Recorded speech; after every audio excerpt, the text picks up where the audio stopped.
Welcome to the Arnie Ball Show with today's special guest, Arnie Ball. This is yours truly, Jim Orr, and we're here and we're going to be talking to you about volleyball. Coach, your record now stands at 4-2.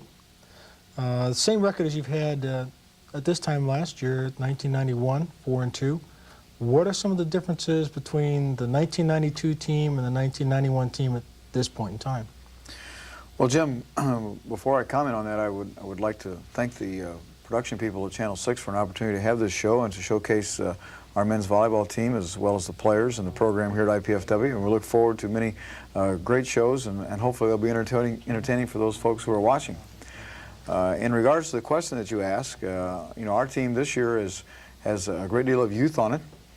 We believe it has some very talented young men as well as the youth of the team. We also have some veterans coming back in Tom Junkie, who is a senior, Neil Day, who is a senior, Juan Ortiz, who is a senior, and Mike Steiner, who is our back row specialist. So we have those four seniors, but we have some freshman kids who have come in and made an impact on our program, probably more so than any other group of young people that we've had, with the exception of Loy last year, who was in his freshman year. So this is really a combination of youth, athleticism, and I think excitement for the fans coming up this year. So far this year, as you stated before, we're 4-2.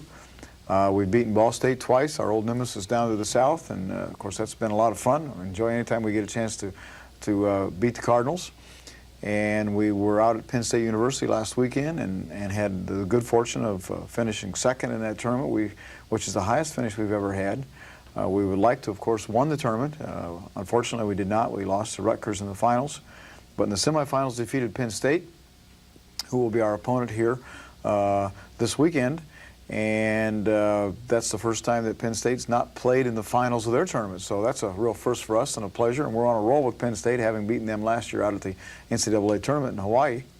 We also beat a real good George Mason team over at Penn State. So we've beaten some real good teams this fall. I've lost twice to Rutgers. Rutgers is a nice team, but a team that I think that we should be able to compete with on down the road. Well, let's talk just a minute about Rutgers, Coach. We talked earlier this week about some of the things that Rutgers was able to do and things they weren't able to do. You classify Rutgers as a really good team. What are some of the things that they were doing against us that was able to pull out two victories against us in this particular tournament? Well, probably the big thing was they recruited two players from the Soviet Union. That's a start, both of which are quality players, not necessarily real big players, but they're quality players. And I look for more of the Soviet Union players to come to this country with what's happening over in the Soviet Union. But the thing that they really did, they're not a real big team, but they're a real good ball control team.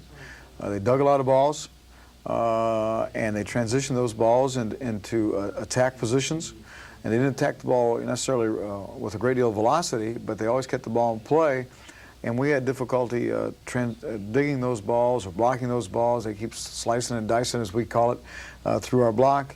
And our part of our game, which is primarily a side-out game, was pretty good, except they just went back and dug all the balls we hit at them and kept the ball coming back. And the longer the rally go, the more of an advantage it was to them because of their ball control skills. The 6 matches we've played so far, any pleasant surprises?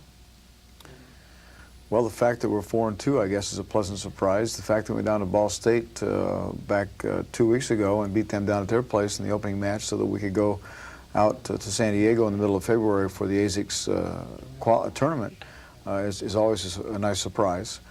I think the young kids have probably been a pleasant surprise at this point. Craig Collins, who is a freshman from Detroit, Felipe Rallet, who is a freshman from Puerto Rico. Both have made significant impacts on our team right away, and we weren't sure how those kids would perform. They're still freshmen. They still have a lot to learn, but they've given us some depth on our team that we haven't had in the past. So those two kids have been a real pleasant surprise. Of course, having Tom Junkie come back, we weren't sure that he was going to come back, has been a nice pleasant surprise because it's given us some more stability and depth in the middle. And Quentin Spiegel has played very well. Quentin was a real marginal player last year, both physically and really mentally, because he hadn't competed at this level.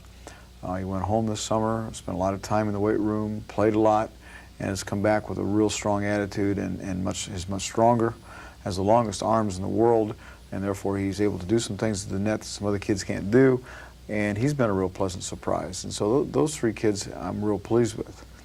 Raul Papaleo also has come back and has really added some stability to our team, especially our side out part of our offense, because he's passed the ball real well. We've moved him to the number 2 position instead of the number 1 position in swing hitting, and therefore he is really at home in that position because we can utilize his quickness and strength. And last year he was hurt, got hurt in the summer last year. I had a real bad ankle sprain and really never did recover back his quickness and his jumping skills. So those kids have been a real pleasant surprise, and we're real pleased with what they're doing right now.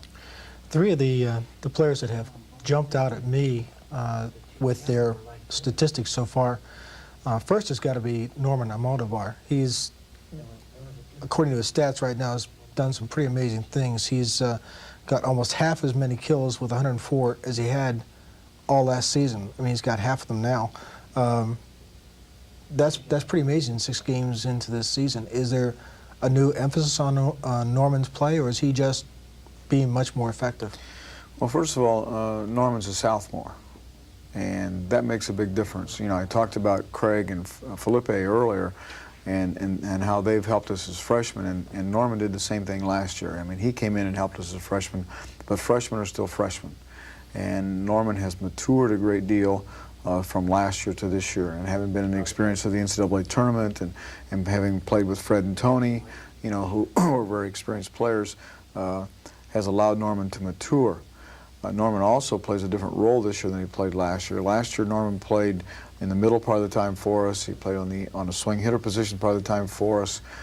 He played a little bit opposite when Fred struggled a little bit there at certain times during the year.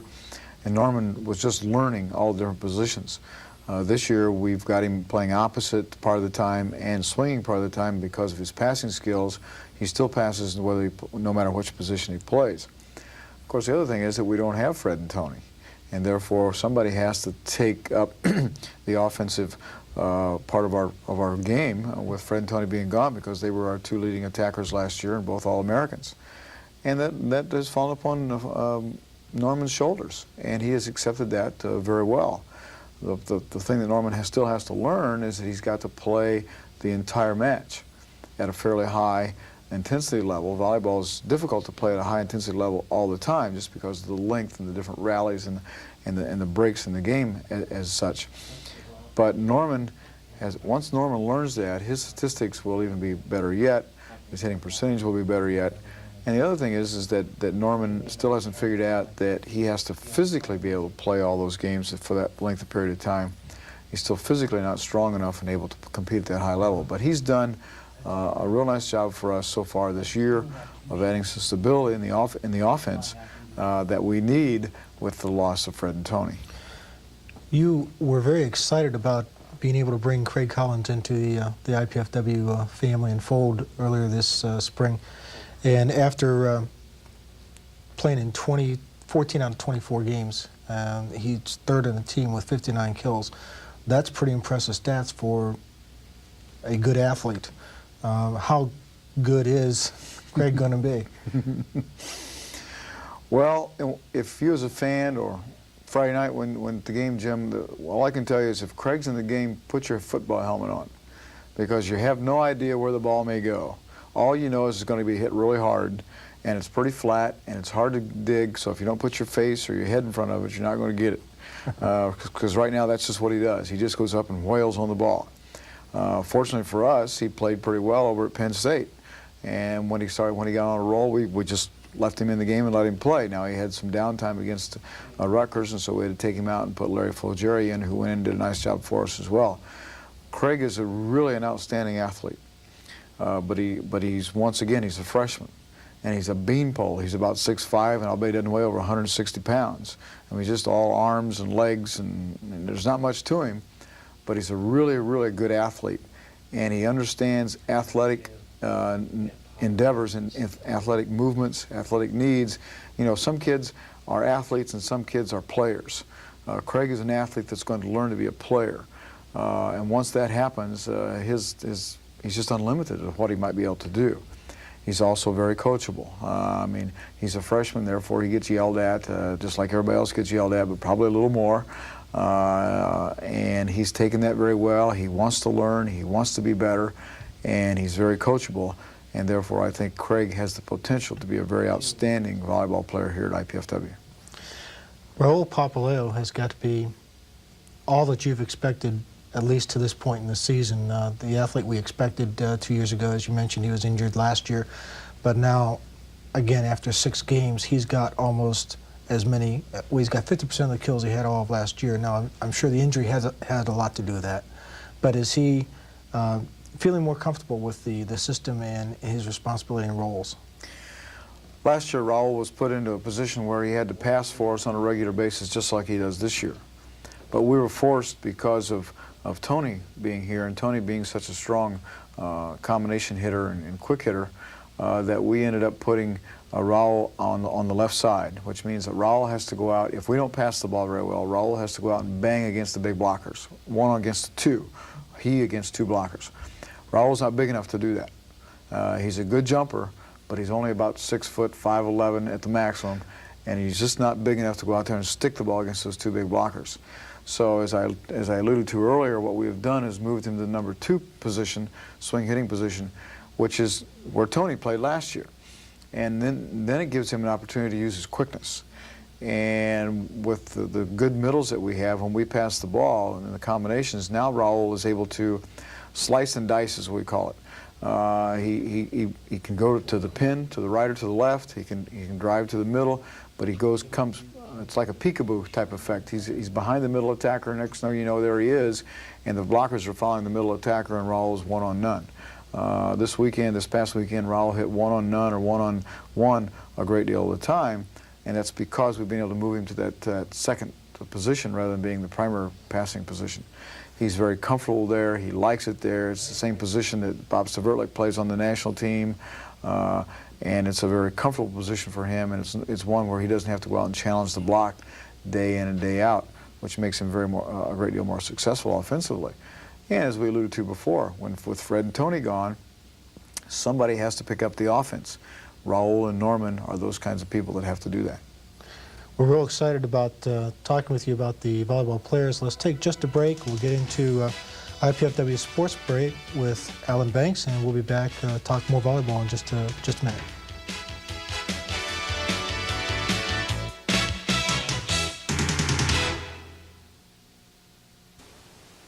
Here's the Coach's Corner Sports Break. I'm Alan Banks. The IPFW women's basketball team is on quite a run with a winning streak of 7 games. Last week, the Lady Dons defeated host IUPU Indianapolis 92-79 behind a record-setting performance by Lisa Miller. Miller set a new IPFW record by scoring 40 points in the game. More on Miller in a moment.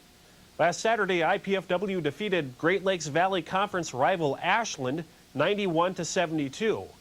Pam Edwards set a career mark with 31 points. Not only did Lisa Miller break her old record of 38 points scored in a game last Thursday against IUPU Indianapolis, but she set another milestone by becoming the 38th player in NCAA Division II ball to score 2,000 points in a career. She is currently the leading active career scorer with 2,040 points. On Thursday, IPFW takes to the road to take on Northern Kentucky University. Saturday, they'll be at Indianapolis. Coach Andy Piazza's men's basketball team nailed down a share of first place in the GLVC with a sizzling victory over Ashland University. Sean Gibson led the team with a season-high 27 points in the 106-92 victory. Earlier in the week, the Dons defeated St. Francis College and Tri-State University. With a GLVC record of 5-2, the Dons are tied with Ashland University for first place in the conference. On Thursday, the Dons are at Northern Kentucky. Saturday, they're at Indianapolis. This weekend, the IPFW Multi-Purpose Building is the place to be for volleyball action. Arnie Ball's highly regarded Volley Dons host 3 national volleyball powerhouses in the Fort Wayne National Bank Pepsi Invitational. Ohio State takes on USC at 6 p.m. on Friday night to get things underway. IPFW then meets Penn State to top the evening off. On Saturday, the consolation match starts at 6 with the championship at 8:30. IPFW enters the tournament with a record of 4-2. For Coach's Corner, I'm Alan Bangs. Now back to Dave for more interviews with the coaches.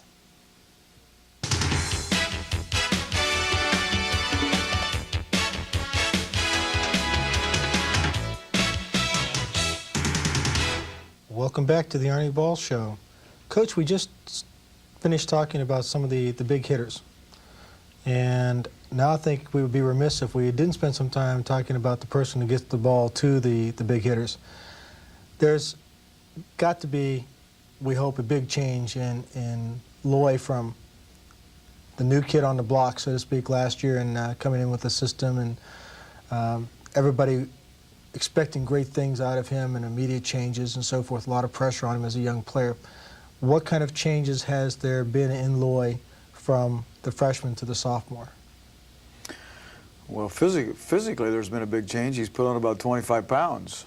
He's up to about 220. I hope he doesn't get much bigger physically, but so physically, there's been a big change. I really truly believe that there's probably more pressure on Lloyd this year than there was last. Obviously, he's matured, both physically and mentally, but he's in a position now where he has been thrust into the leadership role.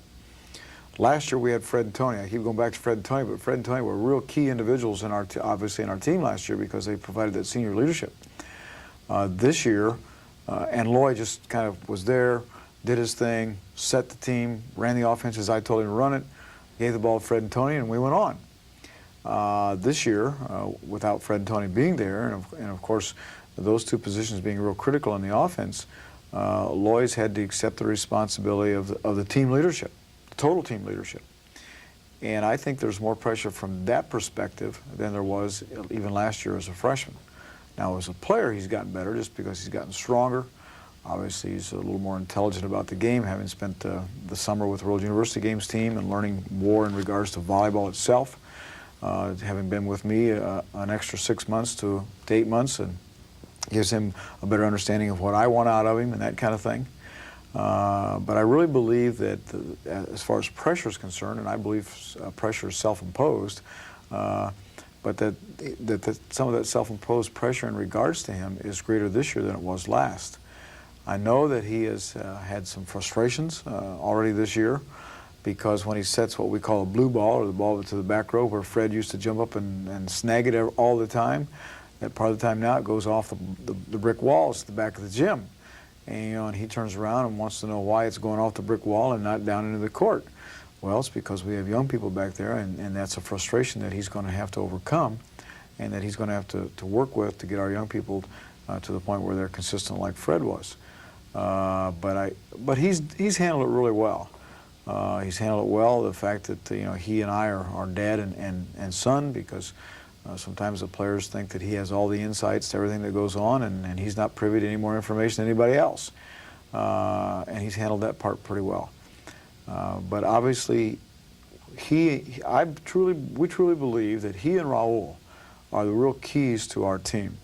We're an offensive-minded team. We're working on the defense very diligently right now because we need to be more of a defensive-minded team as well as an offensive-minded team.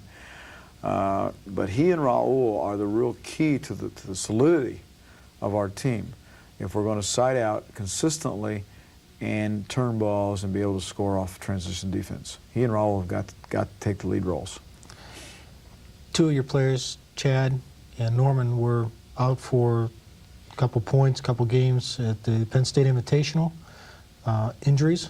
Is there an injury update that we need to be aware of, or is this just things that happen? Well, the big dummies ran into one another. I mean, give me a break here. I mean, you got a great big floor with 30 by 30 with a lot of room with all these big bodies in it, and the two guys running into one another trying to go for the same ball. And so maybe they deserve to get hurt. I don't know. No, they're all right. Actually, they just ran into one another. Chad sprained his back a little bit. Norman got up and shook his head and went, "Come on, give me some more," that kind of thing. The paper kind of got carried away and said that they were both half dead or whatever. They're both okay.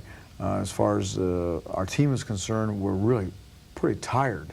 The Penn State tournament took a lot out of us with it being that early in the year, and within this 48-hour span, we played 19 games, and they were tough games. You know, the Rutgers match is a good example. All 3 games were 15-13s. Penn State match, the match before that, the first game was 17-16 that we won, and I think the second game was 14-16 that they won. I mean, they were tough games, and of course the van ride to Penn State's about an 8.5-hour trip, and so I mean, all that put together makes us physically a little tired. I'm real pleased, obviously, that we're home this weekend because of the crowd that I anticipate we're going to have. The kids will be ready to play, and they'll overcome some of that tiredness. But as far as our physical condition is concerned, we don't have anybody with any injury. We don't have any bummed up ankles or knees or hands at this point, and hopefully it'll stay that way. Well, let's talk a little bit about the Fort Wayne National Bank Pepsi Invitational. This tournament has, in the last couple of years, gotten to be one of the premier tournaments in the United States, with Penn State, Ohio State, and USC coming in here. Well, let's take them one at a time, and let's talk about Penn State. You've seen them, you've played them, you've beaten them, and as you say, we're on a roll against them now. What do we need to know about Penn State? What do they do? Their strengths and their weaknesses, and how are we going to be able to exploit them to keep this ball rolling on them? Fans will truly be entertained by David Muir, who is their big gun. He's about 6'5", he's out of Chicago, and he jumps over the net if he wants to, and he hits a really hard ball. It's a flat ball, it's hard to dig, and if you block it, it goes back faster than he hit it. But if you don't block it, it'll either break your fingers or go through your chest or hit you in the knees. I mean, you just really got to be ready. David is really an exciting offensive player. He's their big gun. And you won't have trouble recognizing him because he's got shoulders wide enough that he has trouble walking through doors. He's just really a truly athletic-looking specimen. They have a young man from Puerto Rico, a middle blocker, who is also a really nice player. The fans will also recognize right away who their setter is because he's about 4'11". Actually, Jimmy's taller, a little taller than that, but he's only about 5'5". He's very short to play collegiately at this level. But he's a fine setter. He handles the ball really well, and he plays great backcourt defense. Hopefully we'll be able to take advantage of him in the front court, which is what we did out there. But those 3 kids are the real key players on their team.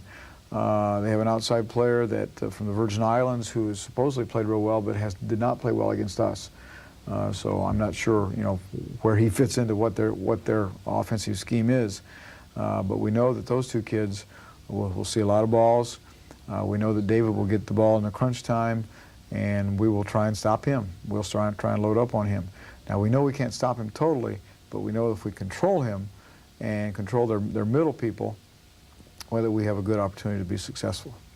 Great. What about Ohio State? Talking to Coach Pete Hansen, anytime you talk to Pete, it's like he's got nobody, they can't play, they're always down. He does a great job of sandbagging everybody except those people that have to play him.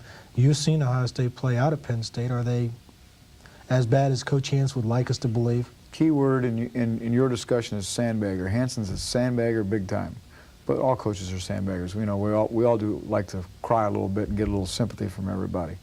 His team is much improved from last year, much improved from last year. They beat Ball State very handily twice over there at Penn State. He's got some really strong kids, I believe, at the outside position in particular. He's got a freshman kid, and I don't remember the young man's name, but he's from Pennsylvania, a left-handed boy that can stick the ball out of the backcourt. He's got a setter back, Chuck Voss from up in Michigan, who's been there a couple years now and has some experience, set at the Olympic Festival this summer. Pete's team is vastly improved, and they remind me a lot of Rutgers, and that scares me because they play really good backcourt defense. And they get down low, and they dig balls, and they tranny balls, and that kind of thing. Pete's team will be fun to watch this winter, and difficult for us to play against, I'm sure. Last of the foursome, then, of course, is USC, and we know that USC lost 4 or 5 of their starters from last year, but we also know enough about USC to know that they never rebuild, they just reload. What have they reloaded with, or what do we know about them coming in here? USC is a very young team. I talked to Jim the other day. They're probably going to start 2 freshmen, 2 sophomores, and maybe 2 juniors. So they're going to be very young, but they have got the #1 recruit out of Canada, who's a freshman kid. I understand he's very good. Of course, Jason Perkins is back. He was a starter back for the middle and was the leading attacker in the country last year, percentage-wise. So obviously, he's a very quality player. Aaron Boone, who is about 6'7", I believe, or 6'6", something in that area, was a redshirt last year and is the setter. And so they're going to have a big setter on their team as well. Kid named Dave DeRocher, who also redshirted last year, but will probably play opposite, I would guess, for them. He's a real quality player. I coached him about 3 years ago at the elite camp, and I know all about David, and he's a banger. He's from out east, as a matter of fact, out in Massachusetts, I think. So they're going to be a lot better than people think they would be just because they graduated 5 starters from last year's NCAA team. They'll be a good team. They'll be a good ball control team. They're going to be bigger than they were last year, and therefore I'm sure coach has got them working on blocking a lot of balls at the net. Of course, the one thing they don't have is they don't have Brian Ivy. Now, Pat Ivy, who is Brian's brother, younger brother, I would assume will be part of the team somewhere, probably in a middle starting position. And he's also very good. If the fans would remember, 2 years ago when he jump served us about off the floor as a freshman. So he's a quality player as well. They'll be a real good team, but they'll be a young team also. Would be similar to a mirror of the IPFW squad as far as they've got a couple experienced kids, but they've got a lot of young kids that kind of an unknown quantity out there. Should be a lot of exciting action for us with this first tournament coming up, and we look forward to certainly watching a lot of great volleyball. Looking forward to big crowds, hoping that everybody gets there early enough to find a seat. How are the kids going to react to the big crowd situation? Oh, the young kids will have to check their shorts, before we play because they'll have problems. The older kids will be okay. I mean, in the beginning, everybody will be nervous, including the coaching staff. But they'll settle down. I mean, we've played enough already. The Ball State crowd down there at Ball State when the opening match was 1,000 people there, and they were crazy and they were loud and they were wild. Matter of fact, I couldn't even coach my team. The crowd was so loud. So our kids will be okay, but early they'll be a little tense and they'll be a little excited. But that's okay. Everybody should be a little tense, a little excited to start with. Well, Coach, we're real excited about this tournament coming up this weekend. Look forward to watching you guys play against Penn State and keeping them down where they belong and taking on USC in the finals. That'd be a really nice thing for everybody to see on Saturday night, 6 and 8:30, and Friday and Saturday, and then we go right on and get into the meat of our home schedule. And we look forward to a lot of good competition from the boys this year. We thank you very much, and ladies and gentlemen, we look forward to seeing you again next week on the Arnie Ball Show. And now we're supposed to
welcome to the Arnie Ball Show. I'm Jim Orr, and I have the pleasure of having some conversation with Coach Arnie Ball this afternoon. Coach, first off, have you had a chance to come down from the high off of Saturday night yet? Well, heck no, Jim. I don't know that I'll ever come down. This being our second show, we're on a roll, and we can't do much better than what we did last weekend. So I'm not sure what we'll do for previous shows, but we're still on a pretty natural high, having won the tournament last weekend. So the kids are still excited, and I'm still excited. Now we have to try and get back to work and worry about the rest of the season. Well, we're going to get into that in just a few seconds, but let's talk about the championship for the Fort Wayne National Bank Pepsi Invitational. What does that mean to your program? And we're looking at rankings, recruiting. What does that do for us? It means that I had a short night on Saturday night. It's the first thing that it means. A little bit of celebration afterwards. Getting up early Sunday morning to get to church. It just means that I didn't get much sleep. For our program and for the kids, I think it's just another one of those steps in recognition for the quality of program that we have here at IPFW in men's volleyball, and that it gets the rest of the country an opportunity to recognize that indeed we're going to continue to grow and we'll continue to get better. Rankings came out this week. We're ranked 5th in both the coaches poll and the volleyball monthly poll, but I don't give a lot of credence to those things. It doesn't mean anything. You have to win on the court, and we've only beaten USC that last weekend, and that's really the only major California quality team that we've ever defeated. So one match doesn't make a career, doesn't certainly make a season, and certainly doesn't make a program. But you have to beat those kind of people in order to continue to grow and be as successful as you want to be. For a long time, it seemed like Ball State was a nemesis, and we seem to have been able to get over that hurdle, get that monkey off our back, if you would. Penn State seems to be getting into that category now. This is twice, 3 times in a row. I'm not sure which that we have been able to defeat them. The first time, of course, most notable, the third place match at the NCAA Championships in Hawaii. Twice this year. Are we that much better, or is their program down? What's the combination here? I don't know that I have a magic answer for your question, Jim. The only thing I know is that we don't sneak up on anybody anymore. And that was always fun, sneaking up on them, and knowing that the other folks up there were looking kind of down at us, and that we were always kind of sliding in the back door, and every once in a while we'd kind of bite them in the rear end and beat them. However, as you alluded to before, we have beaten Penn State for three times in a row now. We've handled, I think, Ohio State like 8 or 9 times in a row. I think Ball State's 6 or 7. We're kind of on a roll with the teams back here in this part of the country. Obviously, our team has gotten better. It's gotten better just over time. The only way you get better at doing things is by doing them in a quality way over long periods of time. I think that's true in anything you do, anything we learn, anything that you excel at. Volleyball programs are the same way. We've been doing this for 12 years now, and every year it's been a little better quality, just a little bit better every year, and obviously we want to continue to get better. But our program has caught up and possibly even in some cases gone around some of the teams in this part of the country. Now, we also know that programs run in cycles, and we so happens we're at a high right now, or not at a high, but we're at a higher cycle than maybe what we were 2-3 years ago. I think that Penn State's down a little bit, Ball State's down a little bit, Ohio State's at a higher level right now than what they have been in the past, and I'm worried about Ohio State. I'm concerned about them. I'm also concerned about Ball State because I know that they're going to get a lot better just because of the youth. I don't have to be too concerned about Penn State right now because they're not in our part of the country and they really don't determine whether or not we will get a chance to go to the NCAA tournament. I'm just tickled to death that we got to see them twice and we beat them both times, and making it 3 times in a row that we defeated them. Now I don't really care to see them anymore. We don't need to see them anymore. Obviously, we now need to concentrate on Ball State and Ohio State to make sure that we continue to improve because we know they're going to improve. And if we do that, then I think we have a real good opportunity and possibility of representing this part of the country in the NCAA tournament in April. We have quite a few teams out on the West Coast yet, which are traditionally going to be recognized as the teams to beat. Long Beach State is one in both polls. We also have Pepperdine and UCLA up there. Stanford's up there. How do we compare with those teams? I know it's early in the season, but how do you feel we compare with them? Are we competitive with them? Ranked fifth in the nation, evidently we've got to be somewhere in the neighborhood anyway.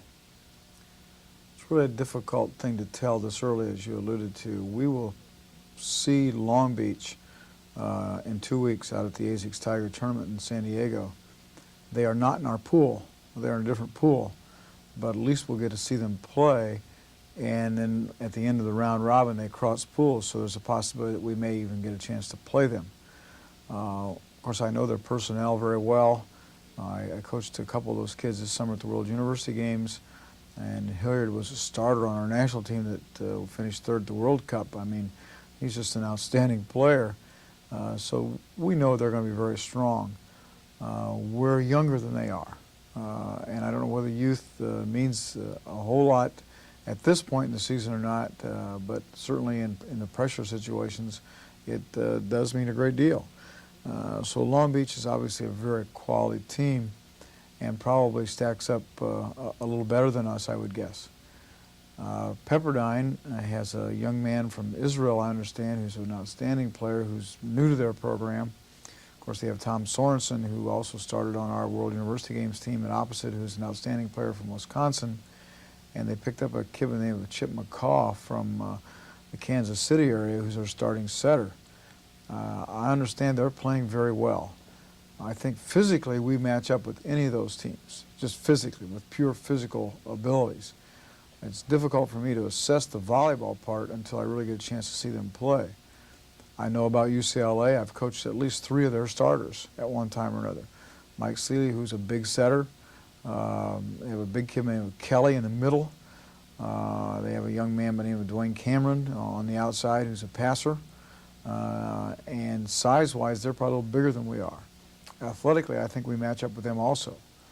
But the thing with UCLA is that they have about 35 guys in the program, and all they do to determine who gets to play is they throw them all in an arena, and they all play, and whoever comes out gets to play.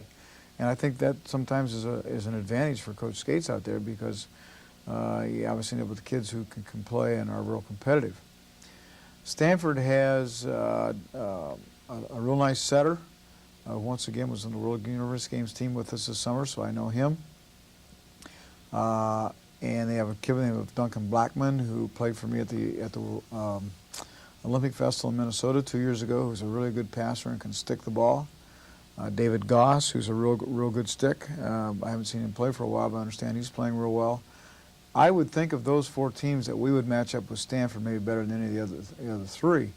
But until I really see them play, it's difficult to assess that. Our mission right now is to worry about us, because we have to get better at the little things as well as the big things, but especially our coverage and our individual defense, backcourt defense. Our blocking is pretty undisciplined at this point, and we've got to improve our overall passing. I believe that offensively we can pretty much play with anybody in the country, maybe with the exception of Long Beach. Once again, Pepperdine's an unknown to me. Defensively is the concern that I have in our ability to dig balls and transition and score. So we have got to worry about us and not worry about them. You come off of 2 huge wins, huge crowds, big attendance figures, a lot of noise. Now we're coming into Guelph and then Tri-State. Both of those teams can't be taken lightly. But how do you get your teams back to focus on the job at hand after a weekend like we've just had? Well, partly we do it by enjoying the weekend. I think when you work as hard as our kids have worked, and you get the kind of crowds that you alluded to that we had, and the enthusiasm, that you got to let the kids enjoy some of that. I mean, Saturday night was an enjoyment for them. So was Sunday, and so was Monday, because we came in Monday and watched the videotape. And we looked at the videotape from a pleasure standpoint. Enjoying watching it on TV again, watching the videotape of the TV broadcast, enjoying the fans, that kind of thing. Then after we did that, we started right away on Tuesday breaking down the tape and breaking down the little things that I talked about earlier that we have got to get better at. And on Tuesday, we started that progression in practice. And it's kind of a slow progression because it takes time, as we talked about before, to develop those kinds of skills that we need to improve on. And it takes some quality work over a long period of time. So we're not going to get it done on Tuesday, we're not going to get it done on Wednesday or Thursday or Friday or Saturday. It's going to take some time to get all those things accomplished. But what we have to get the kids to understand is that each one of them as an individual has got to improve so that our team can get better at the little things that we didn't do very well against USC. In regards to Guelph and Tri-State, one of the advantages, I hope, in being able to play those teams is getting a chance for some of our individuals to play who didn't get a chance to play last weekend. Now out at Penn State, I played all 12 players that I took. This past weekend, there were 3 or 4 players that didn't get to see much playing time. So one of the things we want to do is to make sure that those kids get some playing time against Guelph and against Tri-State because they need the work. We have some other kids who physically are pretty tired. Last week we talked about being at Penn State and having played 19 games in 48 hours, and then we made a long bus trip home, and we only had 3 days to get ready for Penn State again, and then the USC match on Saturday night. And emotionally and physically, it's taken a lot out of us. Just because that's the first time a lot of these kids have been through that kind of excitement and through that kind of emotion. We played hard both Friday and Saturday night in order to beat Penn State and USC. So this will give us a chance to give those kids some time to recoup a little bit. It'll give our other kids a chance to play and get some experience in game-like situations. And of course, right after that, right after we play Tri-State, the very next day we're going to leave to go to San Diego to play in that big tournament. And I don't think we'll have to get the kids motivated. They'll be ready to play when we get there. Great. Well, let's take a break and go to sports break with Alan Bangs, and we'll come back to start a new segment, Volleyball 101.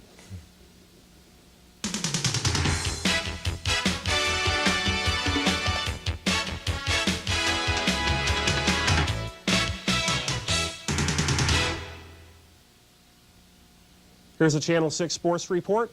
I'm Alan Bangs. One of the premier men's college volleyball tournaments took place here at IPFW this past weekend. 4 top 20 ranked teams got together for the Fort Wayne National Bank Pepsi Invitational. Friday's action saw USC taking out Ohio State in 3 straight games, and IPFW coming back to win 3 games after Penn State University won the first game.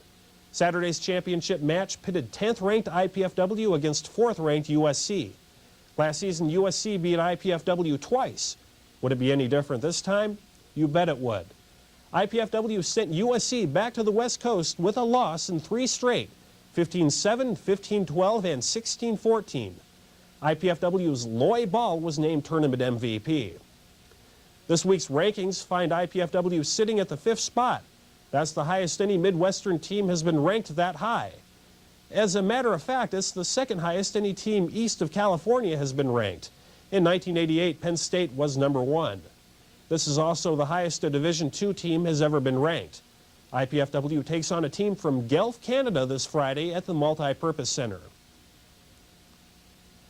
This past weekend saw Lisa Miller of the IPFW women's basketball team tie an NCAA record for free throws made in a career. In a Lady Don victory at the University of Indianapolis, Miller hit 8 free throws to tie Valdosta State's Shannon Williams' mark of 630. Miller should also challenge the records for free throws made and attempted in a season. This has been a Channel 6 Sports Report. I'm Alan Bangs.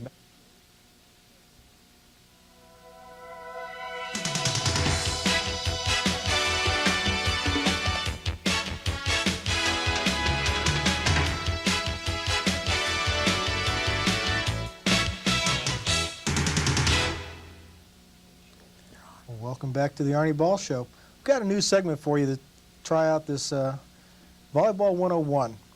It's going to be providing the people in television land with the insights as to the program, ways to train, tips, trivia, all kinds of little things that we might be able to throw into them. So I'd like to get started with Volleyball 101.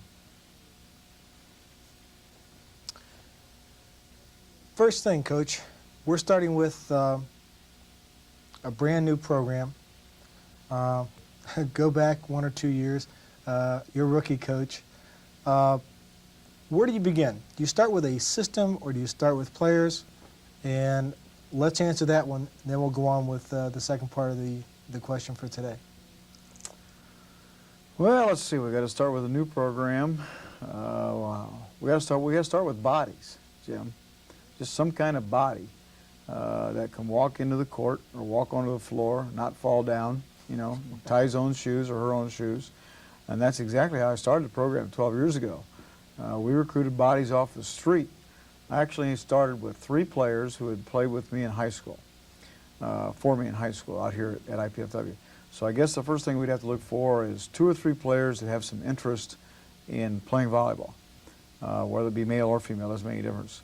And then you have to attract some additional athletic type bodies that might have an interest in learning how to play the game. Because without at least bodies on the floor, it's pretty hard to have a system. And it's difficult to even play or have a practice or anything of that nature.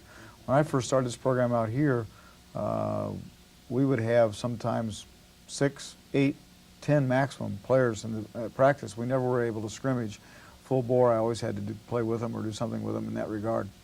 So the first thing we have to do is look for 3 or 4 core players, athletic type people that are interested in learning how to play. We've got the players. The system maybe is somewhat in place. The players are somewhat experienced, but not highly experienced. What player do you want to use as your building block for your system or your program? Well, that's an easy answer. I get asked that question quite often.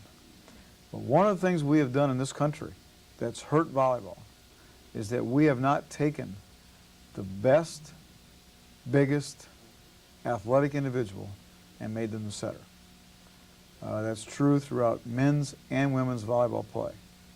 And we have suffered internationally, at least at the early stages internationally, because of that. Because almost all the countries in the world take a very talented individual, a physical individual who has good size, and put them at the setter position. It's the same thing that you would look at in pro football.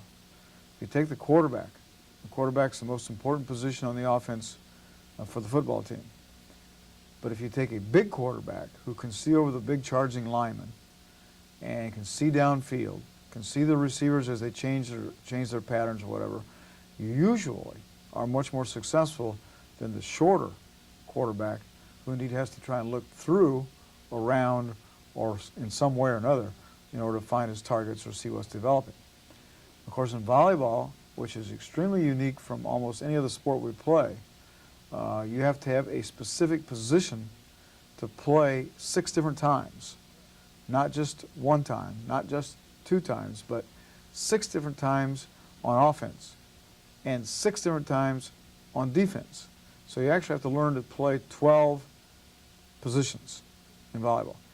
And you don't have the luxury, as we do in basketball or we do in football or any other sport for that matter. I guess soccer is an exception to that, but size is not really that critical in soccer.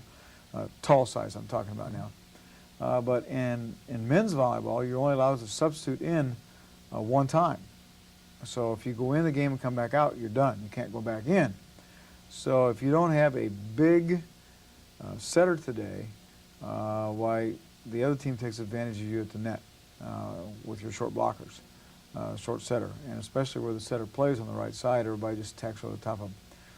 No question, but what the setter position is the most critical. The first team I coached in high school, women's team I coached in high school, we ran a 4-12. It's called a 4-2 offense, which means we had 2 setters, but the setters were in the front court. And I made my setters play middle back and middle front because I wanted them to touch the ball as much as possible. And I think that's real critical. I think that's something that a lot of coaches are afraid to do. Take the biggest, brightest, most athletic player they have on their team and put them in the setting position. And I've heard that said many, many times. We wish the coaches in the United States would get over that fear and develop the sport. Thank you for your insight on that. And we'll come back next week with another segment of Volleyball 101, and I'll come up with a few other questions for you along the way. Well, we'll look forward to it.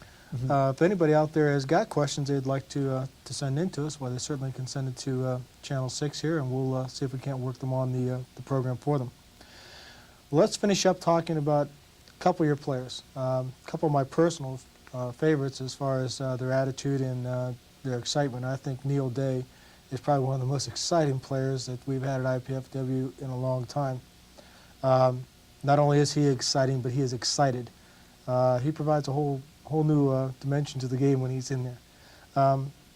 Neil's a senior. What has he been able to bring for us, bring to the court? Neil has been able to bring to our program many, many lost hairs in my head. Neil is probably the most emotional player I've ever coached. And therefore, he gets in trouble a lot with me because of that. Not because I dislike his playing with emotion, but he allows that emotion sometimes to get him so carried away that he forgets what he's supposed to be doing on the floor. Neil is very talented physically. He's a very talented individual. But I go back to that emotion thing again, and when the emotion takes over, then he loses focus on what's going on. This past weekend he played great. Offensively, I think he hit 60%, which is unheard of. He blocked a lot of balls. But there comes a time in a match, and it's real easy if you just watch Neil play. You can tell in a match that there comes a time where these emotions and the adrenaline is going so hard that we have to take him out. We have to sit him down and say, Neil, you got to get yourself back focused and back into control. When he does, he can right back in and make really great, spectacular, both offensive and defensive plays. But as soon as he gets himself, it's almost the point that he hyperventilates, and we have to take him back out and set him back down. Fortunately, we've been able to have 4 kids who can play the middle right now, and so we rotate them around. A lot of times we take him out, and people, I'm sure, in the stands are going, what's going on here? I mean, you look at him, man, He's all jacked up, he's blocked balls, matter of fact, even belly bucks some people every once in a while, and I have to get after him on that deal.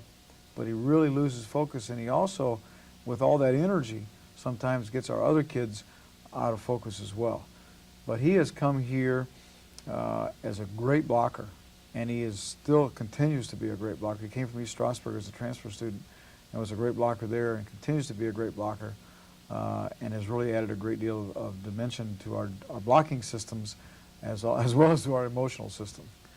Another player I'd like to spend just a few minutes talking about, again, a favorite, Juan Ortiz, our first Puerto Rican, again a senior.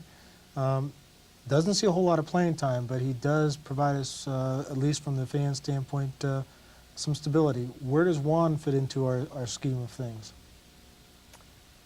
Juan is our assistant coach's assistant coach. Juan probably understands the game, the true game itself, the purity of the game, better than anybody we have on the team. Sometimes even better than I do, because he looks at it from a different perspective than I do as a player. Juan is one of those individuals that you can ask to do whatever, and he'll do it. He's had some difficult times understanding exactly what I wanted him to do as a player, because he wants to play all the time, and he's never got a chance to do that since he's been here. And that's easy to understand. We're all like that. But he really, truly understands the game. He understands what's happening out on the floor, and he makes adjustments from where he's standing, on our bench part of the time when he's not playing. Well, he'll come to me, and we'll discuss certain defensive strategies that are going on, that kind of thing. However, when he does get to play, and I have no qualms with putting him in at any time in the match, that we need someone to come in and lift us up from a playing, the energy I'm talking about, not the emotion, the physical energy. Juan will go after anything and everything. He makes great defensive plays, not necessarily because he's a great athlete, because he's not, and he would tell you that even though he's a great golfer. He beats my buddy all the time on the golf course. But he gives it everything he has, and he understands the game well enough that by being able to give that effort, that he can make really spectacular plays. He made a play at Penn State that our fans here, of course, didn't get a chance to see, and he must have went, I would say, at least 100 feet. Now that's a long way off the court and ran down a ball and was able to get it back, and then we were able to get it over and score a point. I mean, it was an incredible play. And Juan makes those kind of plays because of his desire to make a major contribution to the team. It doesn't make any difference whether it's just making a serve or a pass or whatever. I think these two gentlemen certainly have added a great deal to the IPFW volleyball program. There are other players we'll talk about as this series goes on. We want to thank you again for being with us on this particular segment of the Arnie Ball Show. We look forward to seeing the teams play against Guelph this Friday at 7:30, and Tri-State coming up next Wednesday at 7:30. Both home matches. Be a great opportunity for our fans to get in and see the team and a lot of the players that they may not see all the time get involved with the IPFW volleyball tradition. Again, thanks, Coach, and we'll talk to you again next week. Okay, thank you, Jim.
Welcome to the Arnie Ball Show.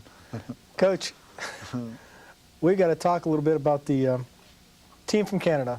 The Guelph Griffins came in here, and IPFW was able to pretty much dismantle them, and everybody got some playing time. Relatively easy games for us, although the second and third game we seem to have a little problem sometimes getting things going. What good comes out of a type of match like that? The best thing to come out of that match on Friday night against those guys was the fact that I truly believe that Greg Schmitz could have coached the team and we'd done just as well. And so that's the whole crux of the reason we played the guys from Canada, so that Greg would have an opportunity to coach and see what it was like. He also had an opportunity to play some of our younger players.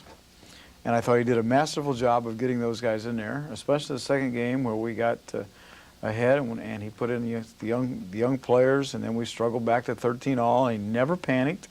He sat there the whole time, and he never panicked, and had a great deal of confidence in Derek and Juan, and some of the kids don't get to play a lot, and we come back and win 15-13, and then I could tell that his confidence had broken a little bit because he went back to our starting lineup the third game, the normal starting lineup that we have, and we jumped out to a big lead, and then we were able to really make the highlight of the evening, I thought, for the fans. At least my mother told me this was the highlight of the evening, and the fact that we let our back row specialist, 4'11", Mike Steiner, play across the front row and play middle blocker, And I saw Greg jump for joy when he saw that happen because he knew that short people finally had a chance to play at this game. And I thought that was great.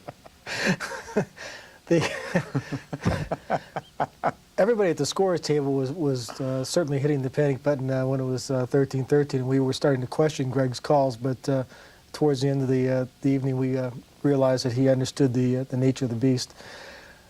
The people in the stands are going to see us playing USC. They're going to see us playing Penn State's and this type caliber of competition. And then we get Guelph rolling in here. And it is close to the end of the Canadian season, so Guelph obviously was playing about as well as they're going to play. You told me after the match that they had lost their center, which when you're running a 5-1 offense is fairly serious. Mm-hmm. It's like losing your quarterback and you have no backup.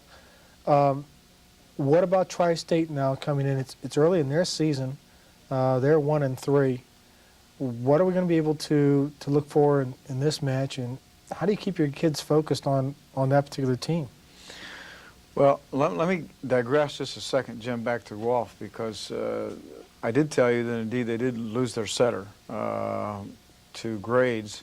But let me tell you how that happened. We were up there the week before Thanksgiving. We always go out and play in a tournament they have.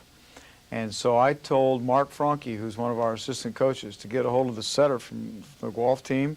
And I said, now I want you to talk to him and explain to him that it's real important that he not do well in school because we need a win when they come down to Fort Wayne. And by George, Mark did his job. So Mark's going to get a pay raise just because he got that kid to flunk out of school up there. So we're real pleased. And Mark, if you're watching this show, we want to say thanks for that victory that we got over Guelph because that kid flunked out of school. Tri-State comes in here Wednesday night. They're very, very young. Second year varsity program. Dave Sines is the coach of the team, both men's and women, is at Tri-State. Tri-State's athletic program is very interested in promoting men's volleyball, similar to what we were 10, 12 years ago.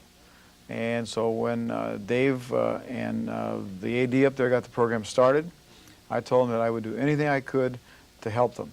And that means playing them. And as a matter of fact, that we go back up there in a couple of weeks to play at their place because no one's ever really gone up there of a team of our caliber to expose their fans. So I'm not sure what to expect Wednesday night, other than the fact that I'll play a lot of kids again, because it's the night before we're getting ready to go to California, and that tournament is going to be very strenuous on our players, and therefore we're going to want a chance to play a lot of kids. Also, will give me a chance to play some of those players who will not make the trip to California and give them a little playing time before we leave. Your relationship, obviously, with the Tri-State program and some of the other club teams in the Midwest is very important. They've got to be looking to IPFW as, the big kid on the block now.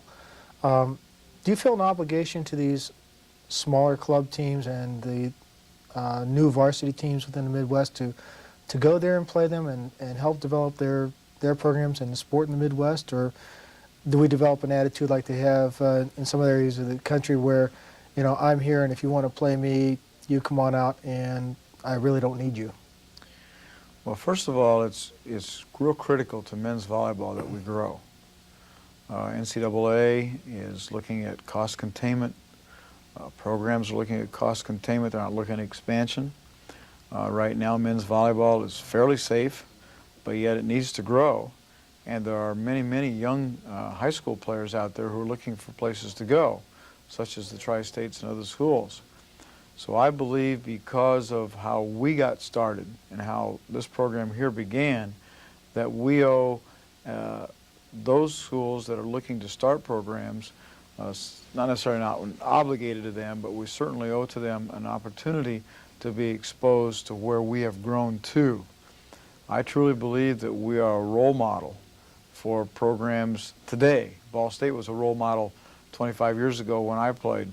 I believe today we are a role model for programs that are interested in starting men's volleyball programs. So I'm more than willing to do that. There's a second side to that. Our schedule has gotten to the point where it is very, very demanding, especially now when we get a chance to go to the ASICS tournament. We just finished up with the Penn State thing, a long ordeal going over there, tough tournament. Our tournament was tough here at home. We're getting ready to go back out to ASICS. And, of course, our conference matches are tough with Ball State and Ohio State and then the strong schools from California again, and Ball State's tournament, which will be a good tournament.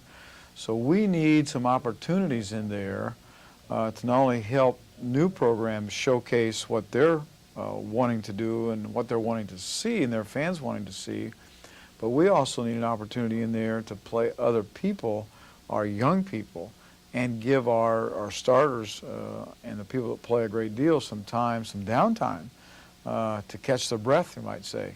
Right now, fortunately, we don't have any injuries, but we were really tired after the USC match in our tournament. Our kids have been able to take some days off. The golf match, we were able to play a lot of kids. I assume we're going to be able to do that against Tri-State, and therefore it gives us a chance to regroup, get our legs back underneath us, get our studies back in order, because it was taken away a lot from that with the travel and things that we had done. So it's really a two-edged sword, I think. We help promote volleyball and help those programs develop as we did 10, 12 years ago and are continuing to do. It also gives us a chance to play other kids and regroup our own selves physically. Any trends within the varsity programs throughout the United States? Are we holding stable as far as the number of teams, or do you see an increase in the number of teams? There's an awful lot of MIVA teams that are on the club level status. A lot of them we look at and say, why not a varsity program at this particular location? Notre Dame's and Michigan State's and people like this.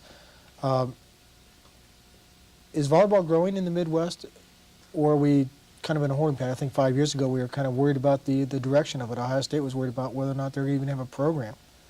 Collegiately, we're still, I believe, in a holding pattern, but looking in the very near future to some pretty significant growth. Especially Division II, III schools, and some of the Division I schools now that they're going to have to sponsor 7 sports, especially the non-football Division I schools, who in order to help, or in order to be part of the TV contract, have to have 7 sports, and therefore they're going to have to look to add 1 or 2 both men's and women's sports. And volleyball is a sport that's relatively inexpensive to add, one which there seems to be a large pool of players out here in the Midwest right now, high school players looking for places to go. We are anticipating, and I work with the NCAA committee and the AVCA committee, American Volleyball Coach Association. I'm the liaison there for the men. We work very closely with them, and we are seeing some real strong interest in the East and in the Chicago area with universities and colleges. As a matter of fact, Lewis University in our own conference is looking very strongly at adding a men's volleyball program. And I think we're going to see that happen because there are kids out there looking for places to go, and kids mean better enrollments, kids mean dollars in the kitty for different colleges and universities. And it's fairly easy right now to put a schedule together. It may be a combination of varsity programs and club programs, but you alluded to earlier in the MIVA, I believe there are like 75 to 100 club programs. A lot of people don't realize Indiana University, Michigan, every Big Ten school, for instance, has a club men's volleyball program. They're just not varsity programs. I think the MAC conference, almost every one of those has the same kinds of thing. And we've had some interest within our own conference and some of the athletic directors who have seen what our program has done and the revenue that it generates, the interest that it's generated, and the bodies that it generates into the institution. We don't have that problem here at IPFW. We're growing so fast we can't keep up. But some of your small private schools are in need of additional bodies, and this is a way of attracting those kind of individuals. Quickly, Coach, how much impact has the beach game had on the exposure of volleyball in the Midwest? Chicago, Cleveland being some of the hotbeds for beach volleyball, Michigan areas. Has that had any real impact on the game? Is it because of that exposure that kids now at least know what a volleyball looks like? Well, I think the exposure from television with the beach game has been very significant in the growth of volleyball. On the beach we see the fluorescent balls, the fluorescent bikinis, the fluorescent shirts, the fluorescent sunglasses, all that has caught on. All that kind of jazzed up attitude has kind of caught on. Everybody likes to be outdoors in the summer. Everybody likes to play on the beach, and everybody likes to play the 2 or 4 man game because you get to touch the ball a lot more than you do in the indoor and 6 man game. And one of the other thing that it's done for this part of the country is that it's made volleyball a year-round sport. People don't realize that even in Southern California right now there is no beach volleyball. And now they're playing some beach volleyball, but it's in southern Florida or it's in Hawaii, but it's not in Southern California. So what it's done for us is it has increased our exposure, because it used to be that volleyball in the Midwest or in the East was only an indoor sport, period. And we never played outdoors unless it was a recreational thing on the grass or at the company picnic or family picnics. But now, with sand courts springing up all over the Midwest, just not on the lakes and just not on the oceans, but here in Fort Wayne and in Elkhart's and in Annapolis. Louisville has a tremendous facility, a sand courts facility. Cincinnati, it has made volleyball truly a year-round sport rather than just an indoor sport in the Midwest. Well, let's take a break and we'll get to Sports Break with Alan Bangs, and we'll come back with Volleyball 101. Topic for today is offensive systems. Can't we?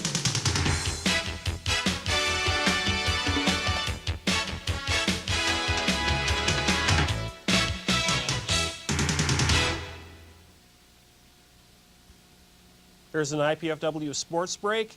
I'm Alan Banks. This weekend wasn't a very nice one for Andy Piazza's IPFW men's basketball team. On Saturday, a loss dropped them to second in Great Lakes Valley Conference standings. The Dons lost 107-91 against conference rival Kentucky Wesleyan at the Multipurpose Center. This weekend's loss places the Mastodons one game behind first place Ashland. Earlier in the week, the Dons came away with a pair of wins. On Tuesday, Eric Vaughn set a school record with 9 three-pointers in a surprisingly close 102-98 win over Goshen College. On Thursday, Sean Gibson scored 27 points to lead the Dons past Southern Indiana University, 97-78. This week, the Mastodons hit the road to take on GLVC foes Kentucky State on Thursday and Bellarmine on Saturday. The Lady Dons didn't fare much better when they took on Kentucky Wesleyan Saturday. Despite this last-second effort by IPFW's Tina Manier, Kentucky Wesleyan still pulled the game out 69-68. Earlier in the week, IPFW blew out Southern Indiana by the score of 92-64. Lisa Miller led all scorers with 32 points in that contest. The Lady Dons travel with the men's team to Kentucky State and Bellarmine this week. The fifth-ranked IPFW men's volleyball team find themselves headed to the sunny West Coast to take on the nation's best in the ASICS Grand Prix tournament in San Diego this weekend. 7 other top 20 schools are competing in the tournament, including #1 Long Beach State University. Arnie Ball's Volley Dons currently sport a record of 6-2, the best start in the program's 12-year history. This has been an IPFW Sports Break. I'm Alan Bangs. Now back to the show.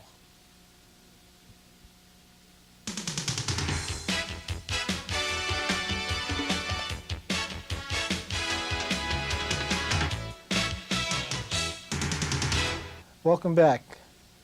Volleyball 101, Coach. We're going to talk a little bit about offensive systems.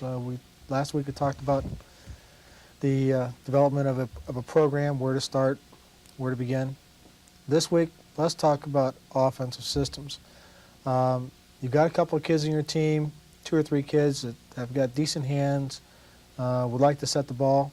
I'm not going to give you anything other than the fact that they'd like to set the ball. You can set the parameters as far as size. A couple of kids like to pass the ball. The rest of the kids basically all they want to do is hit. What kind of system we're going to devise? Where would you suggest we start? Well, first of all, Jim, I need to ask you a question. What's Volleyball 101 mean? Huh?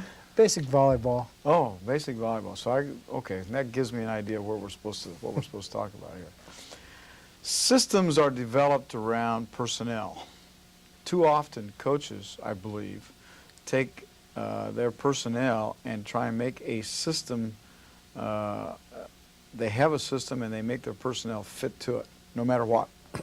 You know, and you have to take the personnel that you have, the athleticism that you have, the individuals you have, and then find a system that makes sense for that personnel. Now, internationally and almost exclusively collegiately, teams use a 5-1 system, which means that you have one individual that's responsible for setting all the balls, and directing the offensive patterns. That's the most simplistic. It's also about half as complicated as what we used to call the old 4-2 offense, where you have 2 setters and 4 spikers. If I were going to coach a team of youngsters and they have very little experience, I would always use a 4-2 system, because the 4-2 system does not need a lot of movement patterns.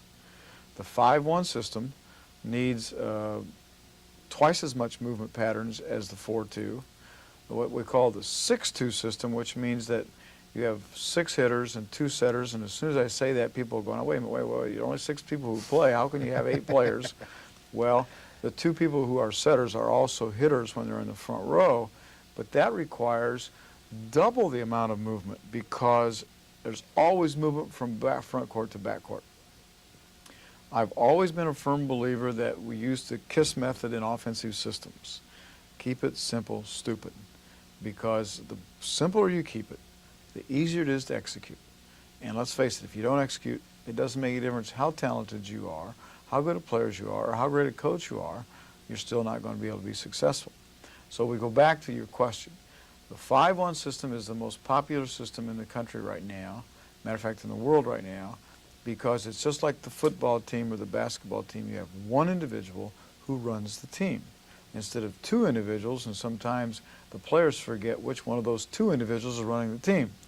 The other thing is that one individual then has a tendency to be much more consistent in setting or delivering the ball to the spikers as compared to the 2 people, one who might set it higher and the other one lower, or one inside, one outside, one's slower, one's quicker, one's taller, one's shorter. I mean, there are all kinds of reasons why, if you go to the one-person setting or the 5-1 offense, it makes it a lot simpler for the team.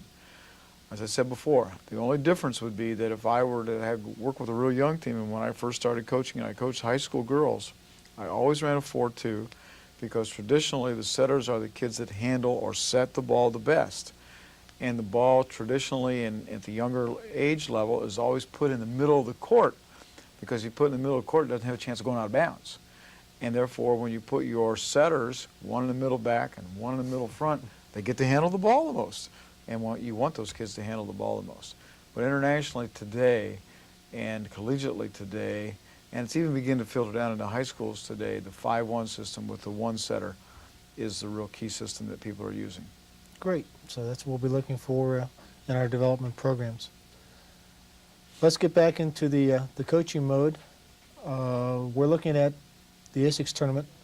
It's the second time, I believe, in 3 years we've been out there. The first time was an entirely different format than it is now. Who are we looking for in our pool? Who will we be playing?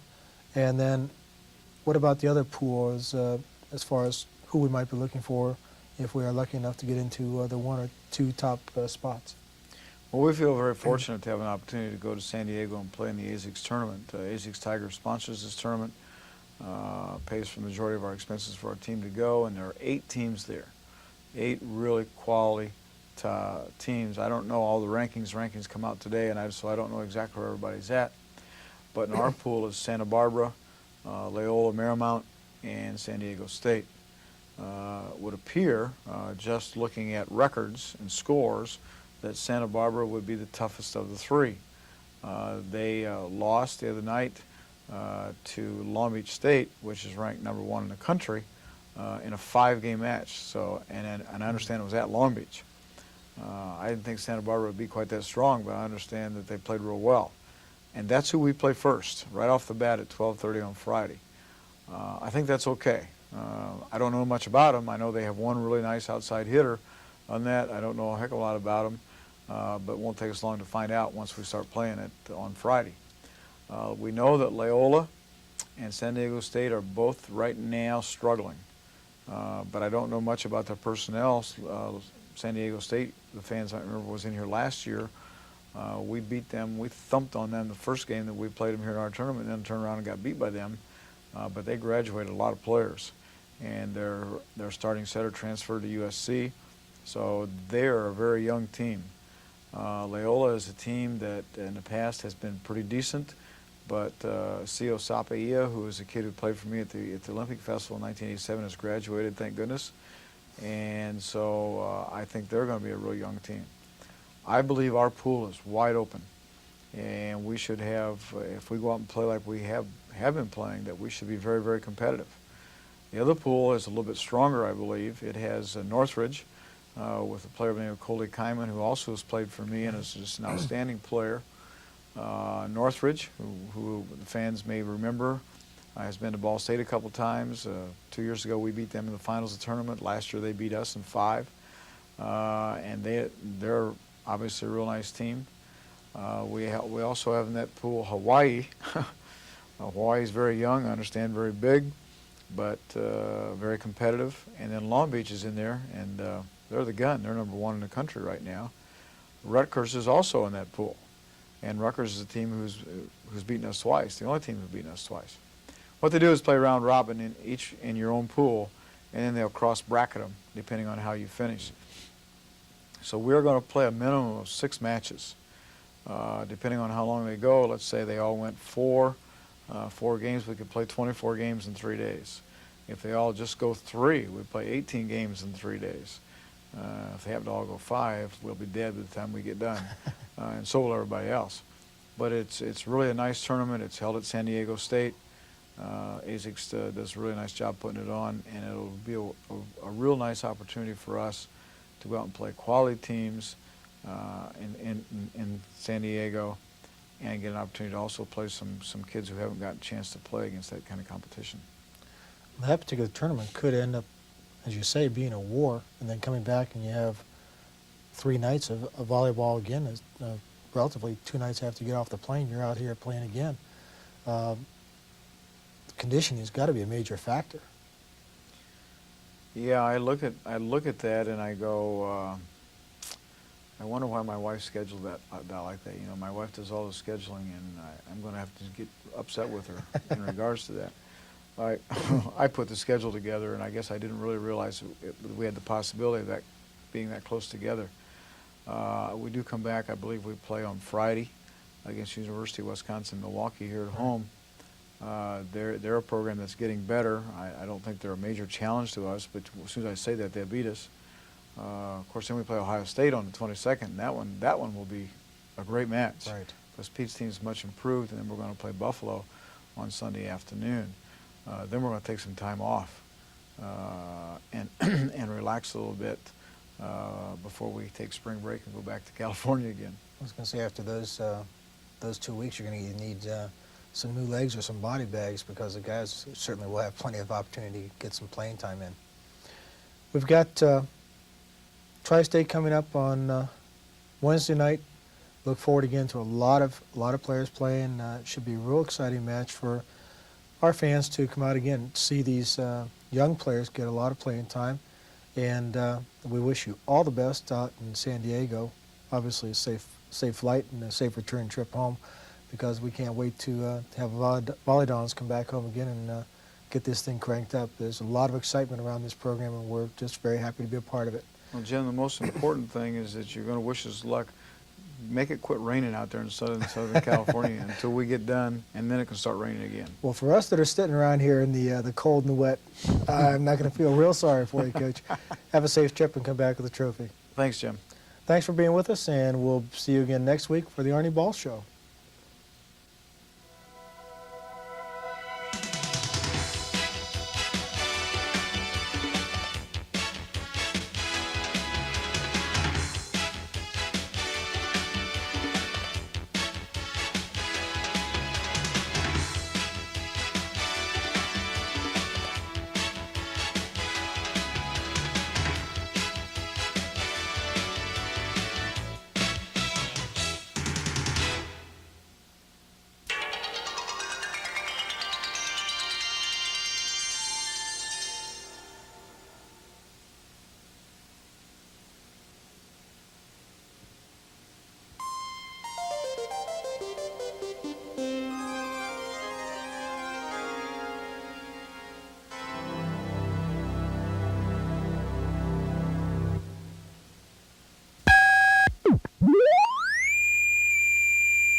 Welcome to this week's Arnie Ball Show.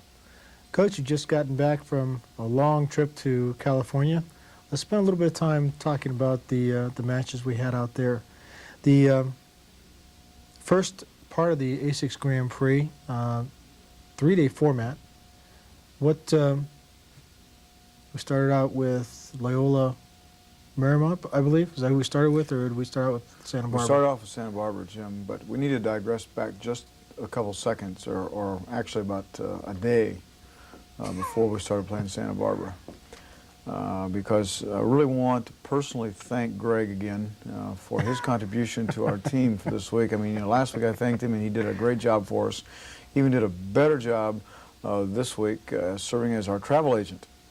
And he got us two great big nice vans to drive down to Indianapolis. And we did that and on about 20 miles of ice, sheet of ice on I-69, but Greg was really nice enough to get us a police escort through all that ice. So we only had two fishtails by Mark Franke and by Lisa Sheehan, and I thought I was dying. Then we got to Indianapolis, and once again, with the great arrangements that Greg had made for us, Continental Airlines was there to greet us at the door, and got all of our bags and everything was smooth, everything was great. And then the fog came. And there we sat in Indianapolis Airport, so we were delayed about 4 hours, and we ended up flying U.S. Air out directly to Los Angeles, of which we were never supposed to see, and then flying Alaska Airlines down to San Diego. Alaska Airlines, I never heard of Alaska Airlines, so who knows what it was going to be like. So once again, Greg, we want to thank you for the great work that you've done for our team this past week, and the time that we got a chance to enjoy beautiful Indianapolis International Airport. I understand he did give you plenty of time on that layover in Indianapolis, though. It was great on his part. We really appreciate it. And maybe next week we'll have something else for Greg to contribute to our program. We were looking forward to playing Santa Barbara. Santa Barbara and Long Beach State were the two teams that I really wanted to play in this tournament. And of course we got a chance to play Santa Barbara right away.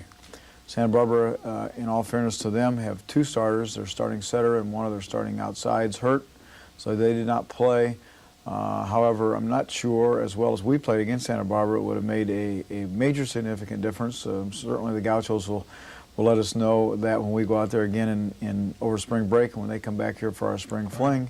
But we were able to beat them in 3 straight games. Our kids played very consistent and played well, and we were pleased with what we did against Santa Barbara the first day there. Beat Santa Barbara 3-zip. That's the first time we ever had an opportunity to beat that team. What was different about that occasion other than maybe the injuries? You say we played well. Any particular part of the game that stood out in your mind? Nothing really in particular. We were pretty consistent all the way through the whole match, and they were not able to pass our serve. We served the ball real well, I thought, and our passing was pretty consistent. Norman and Raul was real consistent all weekend, as a matter of fact. Part of the reason why he made the all-tournament team was because of his passing ability all weekend.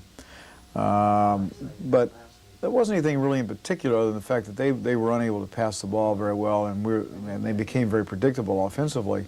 And so we were able to put our defensive strengths in front of their offensive strengths, and it was just a relatively easy match for us. After the Santa Barbara match, then we jumped right in and had Loyola Marymount, beat them 3-1. What kind of team is Marymount? Any particular problems they offered us, or kids getting a little tired at that point in time? That match was a war. Marymount's a terrible team to have to play. No one in the West Coast likes to play them. I don't look forward to playing them again when we go out there over spring break. Their coach is an ex-Marine, and he gets out on the floor with them and warms up with them and does multi-million push-ups, and he gets them all excited, and they're a very emotional team, and they play the best defense in the world. They're a better backcourt defensive player than Long Beach State, and I thought Long Beach State was the best defensive team that I had seen last year, and of course they got 5 of the starting 6 players back. They just dug everything. We played pretty well, actually. We had to play in the small women's gym on the San Diego State campus, and it's a renovated facility. It's not very big, and it's real noisy, and that's to their advantage because they're such an emotional group. And as I said, I thought we played pretty well. We handled the ball well.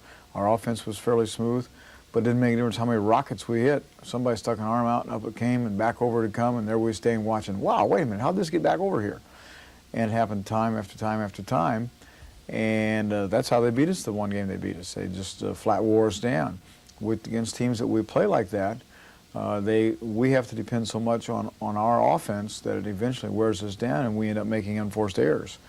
And gosh, they're a terrible team to have to play against because they're such great defensive players. I talked to Ken Preston, the coach from Santa Barbara. I talked to Ray Rattel from Long Beach. I mean, it doesn't make any difference who you talk to. They all dislike playing Loyola because they all play like. Now, they usually always beat them, but they just wear you down to the point that offensively you get tired of swinging at the ball after a while.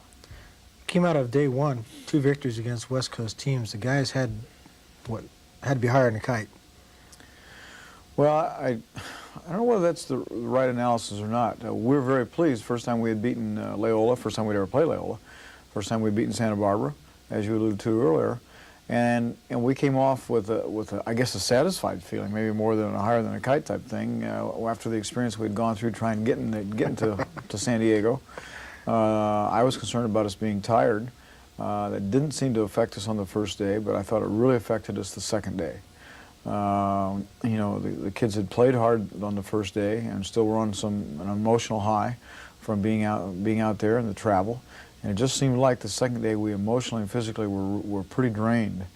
And once again, whether it's from the travel, the fact that we'd beaten those 2 teams or whatever, or maybe it was too easy. I don't have a thing to particularly put on it, but we did not come out and prepared to play against San Diego State the following day. So San Diego State started things off on day 2. We weren't prepared to play. What else happened in the match that, and really 2-3 is not bad. We should have beaten them, obviously, in your opinion. It's the only match they won the whole tournament. I mean, they were pleased that we showed up so they could have somebody to beat. And it took us out of first place in the pool. Meant that they ended up being first place in the pool. And I take that back. They did beat Santa Barbara, so that's the reason we ended up tied.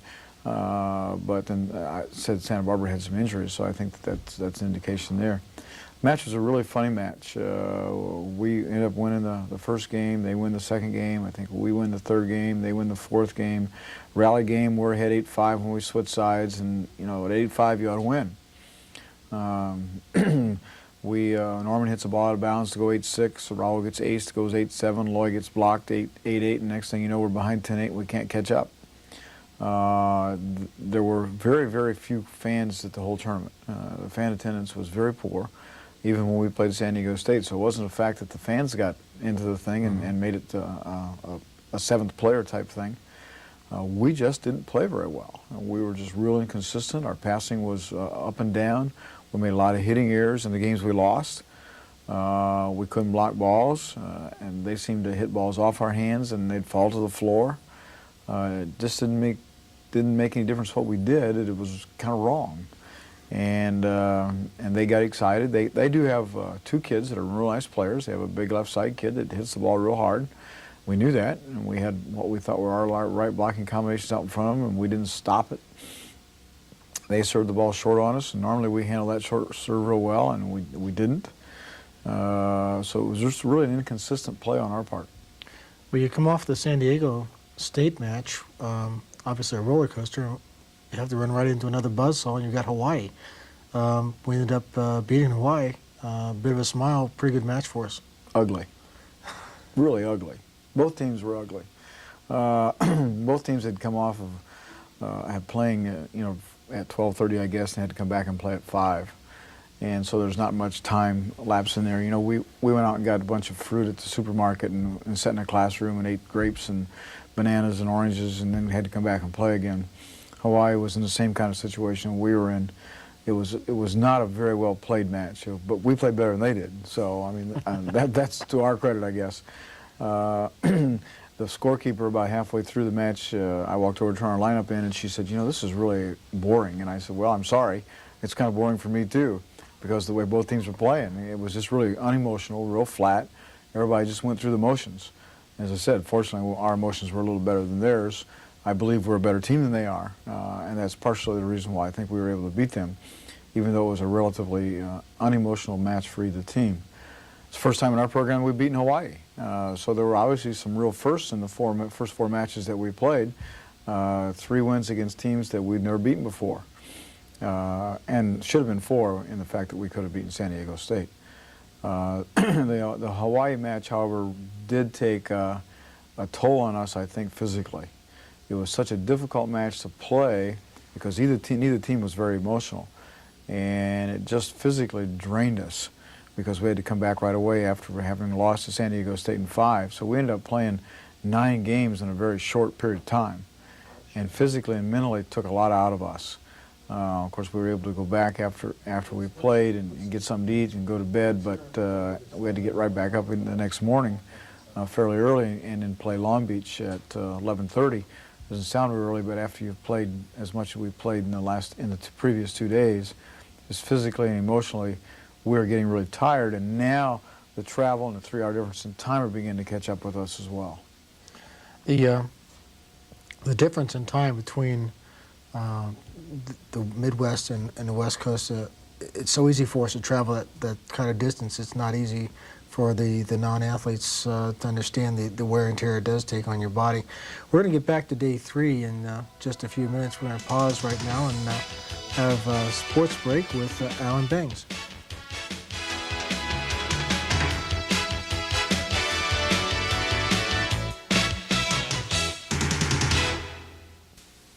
Here's a Channel 6 Sports Minute. I'm Alan Bangs. Despite splitting their 2 games last week, the IPFW men's basketball team stayed on pace with Kentucky Wesleyan and Ashland at the top of the Great Lakes Valley Conference. With a conference record of 9-4, the Dons are tied for first in their race for a conference championship. In a win at Kentucky State last Thursday, junior Sean Gibson became IPFW's all-time rebounding leader. Gibson heads into this week with 622 boards. Jim Moreland held the previous mark with 606. The Mastodons rounded out last week with a loss Saturday at Bellarmine College. IPFW has a big game on Saturday. They'll be traveling to Ashland University, a team they currently share first place with. The women's basketball team also split their games last week.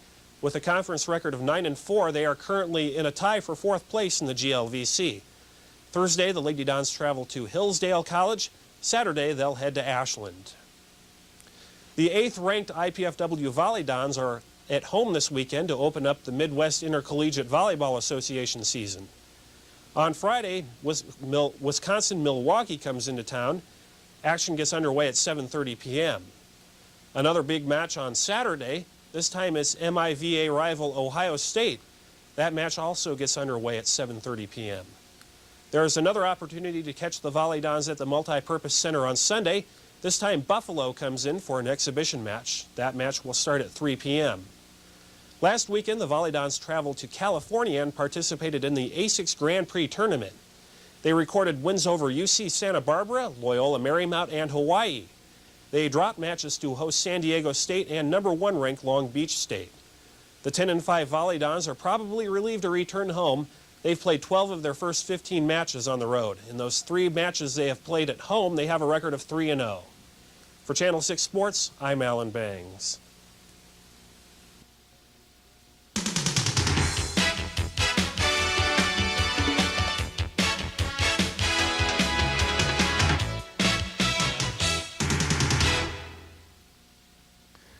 Coach, let's finish up the ASICS Grand Prix and talk about day 3. Starts out with us having to play a very difficult match going against the King of the Hill, so to speak, in Long Beach State. How did you prepare for that? How did the kids react to that particular match? Kids were excited about the opportunity to play Long Beach. As I told you at the beginning of the show, we wanted to play Santa Barbara and Long Beach. Those were the 2 teams we really wanted to have an opportunity to play. And when you play a number 1 team in the country, if you have to spend a lot of time motivating the kids, you got a problem with your team to start with. Now, recognizing that it's day 3 and that we've gone through some of the things that we've gone through, I was a little concerned about us being emotionally prepared, but we were. I thought we were in pretty good shape that way. Came out the first game, we jumped on them right away. They played their starting unit. First time they played their starting unit the whole tournament, by the way. They played their starting unit the whole match. We jumped out on them right away, got ahead. We're playing real well, and then all of a sudden we quit passing. And when we didn't pass as well as we had earlier in the match, they were able to load up on us defensively, and they play such great backcourt defense anyhow. We had some real shots, and they'd dig them up and tran them. And of course, with Hilliard being able to stick the ball, and they've got 5 kids that can stick the ball. They're really a legitimate #1 team, I think, right now in the country. However, I think they're beatable. Came back a second game, and boy, we played great. We ended up beating them, I think, 15-12, something like that. The only match or only game they lost the whole tournament was against us in that match. And we dug some balls finally, and blocked some balls and served the ball real tough. They had a little trouble passing, and when they did, they became predictable. And you know, we played real well. Then we had an emotional letdown. Came back to the third game after having won, and they jumped out ahead of us, and we could never catch up. And that was the kind of the texture of the whole rest of the match. Same thing happened in the fourth game. They jumped out ahead, and we just never could catch up. You know, we could side out, and the match was over 2 hours long. It was a long match.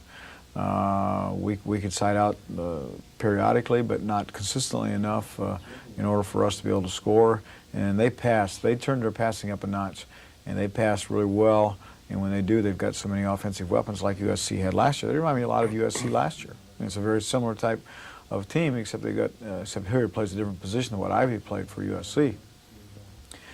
And so we weren't totally devastated or disappointed in that match.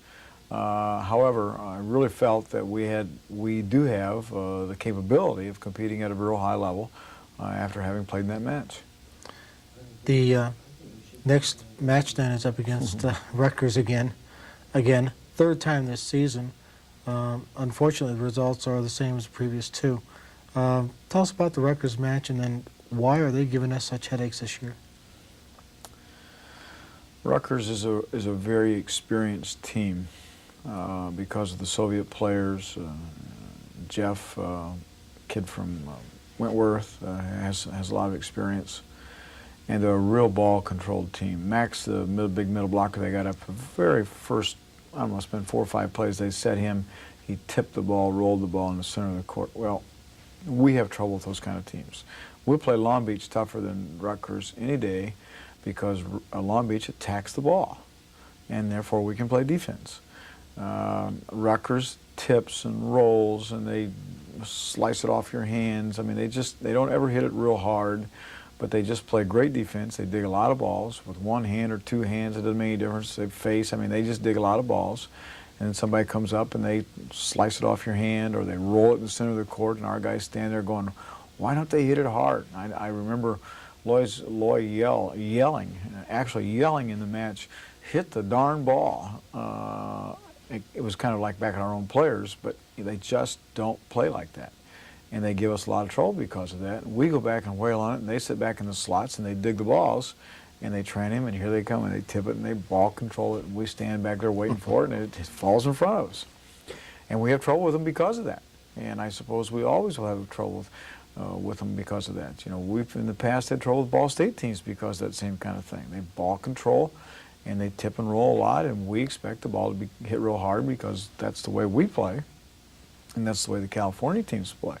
Now, the California teams are able to play such good defense that when Rutgers does that against them, they pick those balls up, and they turn them and stick it back at them. Well, we're not that strong defensive team, so that's one of the things we have to work on if we're ever going to beat Rutgers. Your impressions then of the whole weekend, come back 3-3. How do you feel about that? Well, I'm disappointed. I'm disappointed because we should have beaten San Diego State. We should have been first in the pool and had an opportunity to play. Probably would have been Rutgers again in the semifinals, but it would have been under a different circumstance. This time, rather than being for third place, it would have been for a chance to go play in the championship match and be on television out there and get a chance to play Long Beach in the finals. But yet, I have to be real patient with this team. It's the first time we've done any kind of lengthy travel like this over a period where there's a difference in time. We ended up playing Craig Collins a lot. We ended up playing Pepe a lot. We still play Norman, obviously Loy a lot. I mean, we're still playing a lot of really young kids, and we're going to break down with those young kids. Tom Junkie played extremely well. Tom Junkie should have been, in my opinion, on the all-tournament team. He was not selected, but he should have been. Offensively, Tom was just our #1 offensive player. Neil Day was real strong offensively for us. Of course, I told you earlier, Raul made the all-tournament team. He passed the ball and hit the ball real well. As long as we can get him in the combinations and the quick combinations, well, he's very, very successful. So there are some real bright spots. I'm just disappointed because I was in hopes that we could end up playing in the finals against Long Beach instead of playing them when we did. Well, let's shift gears just for a second and get into our volleyball 101 for this week. We've talked a little bit about putting together a team, a little bit about offensive strategies. So we've got our team in place. We've got our players selected. Well, let's talk about practice organization. Start with the preseason. What do you emphasize? How much time do you spend on different aspects of the game? And then also, what would you change then in the season as it gets going? Well, we try and, in the beginning, preseason, spend a lot of time on basic fundamental work and conditioning. As you know, that we have a regular program that the kids are supposed to follow in the off season. Well, I'm a realist. I know how that works. Some of the kids do, some of them don't. The majority of them don't. So you have to work on conditioning and just basic ball handling fundamentals. Serving, passing. Serving and passing are still the two key elements of volleyball. If you can serve and pass, you can be very successful. And defense is probably number 3. Of course, defense includes blocking and backcourt digging and just a lot of things. But if you're able to serve, pass, and play defense, you can be very, very successful. So we stress a lot of that. And the really only way you get better at doing those kind of things, and just not in volleyball related, but in everything, is to doing quality work over quantities of time. And so we put long hours in the gym in the preseason. Preseason we go 2-a-days and spend a lot of time on the things that we've talked about. Of course, once the season starts, then we only go once a day. And it's usually between 2.5 and 3 hours a day, at least for the first month, because we still need those ball handling skills. Now what we'll do is we'll go back and we'll break down all of our game matches and all of our game tapes. About every other day I videotape practice so I can watch it after practice and look at the things that we need to work on. Because it's really hard for the kids to understand what we want them to do if sometimes they don't actually see themselves doing it. I can tell them and tell them. Sometimes it's hard for me to understand that. So we'll go back and look at that videotape, and then we'll zero in on specific fundamental type things that we need to work on. Obviously, you need to put team organization in there. So we'll need to have team meetings. We have a regular playbook that the kids have that they go over and that we use in team meetings. And about halfway through the season, then we will begin to back off in time, to the point that towards the end of the season, the maximum amount of time will be actually in the gym is about an hour and a half, sometimes an hour and 15, 20 minutes. Because if we continue at the pace of the 3 hour a day all the way through the season, by the time we get ready to play in the postseason tournaments, we're physically and mentally exhausted. And so that's kind of how we organize it. There's a lot more detail to it, obviously, than that, but that's kind of the overall picture. So it's a good idea of where to start for practice organizations and for the coaches trying to figure out, here's my team, where do I start now? Yeah, a little addition to that, when we were in San Diego this last weekend, I went over to watch the national team practice on Friday morning. And, of course, the trainer over there is a good friend. He was with me in Puerto Rico when we were down there with the Norsecas in '89. And we were discussing exactly what we're talking about. And he said the hardest thing for me to get new young coaches in particular to understand is that you can't physically beat up the players. That you've got to understand it's a process. You don't walk in the gym and in 1 week become physically conditioned athletes. You don't also have to understand that over time that the players have to have time off, they have to have recoup time, and young coaches who are full of energy and think that the only way they're going to get better is to continually to beat on the players, to put them in the gym, to make them work harder, don't understand that actually ends up being a backslide type effect. Thanks a lot with that for the information, Coach, and we'll get into a little bit more on practice next week also. Looking ahead quickly then for this weekend, 3 in a row. Start out Friday with University of Wisconsin, Milwaukee. Relatively young MIVA team. You've promised us a rather early evening, and I'm going to hold you to that. What about Ohio State? How are they playing? That's, I think, the team, we don't want to look past Milwaukee, obviously, but that's the team we have to be concerned about. Well, you're right. We don't want to look past Milwaukee. They're an improved team, I understand. We've not seen them play, and it's our first MIVA match. So it'll be a real important match for us, and we will want to win that one with the attitude that it won't necessarily get over quickly, but it needs to get over, and we need to win. So we will prepare for that one on Wednesday. On Thursday, we will prepare for Ohio State. Ohio State is a much improved team. They have a number of players back. They have 2 starting middles back. They have an opposite that's a freshman, left-handed kid out of Pennsylvania that's a real nice player. Their starting setter is back, and he sat this past summer at the Olympic Festival, so he's a nice player. They have an outside who also has played at the Olympic Festival. Pete's team is much, much improved. They play really good backcourt defense. I don't think they're as good a ball control team as Rutgers was, at least I hope not, because if they are, then we'll have problems. And they're more of an offensive-minded team like us, and that's to our advantage as compared to a ball control team. But I expect it to be a real difficult match. I expect Pete's kids to come in here ready to play, and if our kids aren't ready to play, we'll have trouble. Well, we'll hope we get a big crowd in for the Ohio State match, and then we finish up Sunday afternoon with Indiana National Bank Boy Scout, Cub Scout night, afternoon, I guess. There'll be a lot of little kids in there, at least 300 of them so far we're ready for.